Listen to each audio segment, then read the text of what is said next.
सुंदरगढ़ लोकसभा सांसद तथा संसदीय प्रतिरक्षा कमिटीर अध्यक्ष जुएल राम आज सुंदरगढ़ जिलापाल सम्मेलन कक्ष जिलार विभिन्न विभाग जनहितकर कार्यर समीक्षा करते।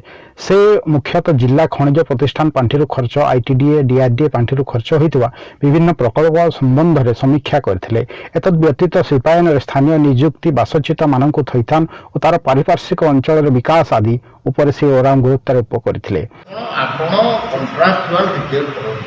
बेकार पिला गुड़ा बसिक बुली एत लोक बाहर आसुरी ना आप डीएमए मत तो जन कहला कलेक्टर को कहतु आज्ञा बेकारी भत्ता देवे जिला।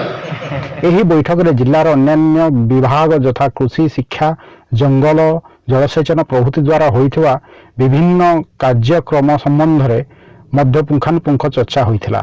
यही समीक्षा बैठक में जिला स्तरीय वरिष्ठ अधिकारी माने उपस्थित थिले।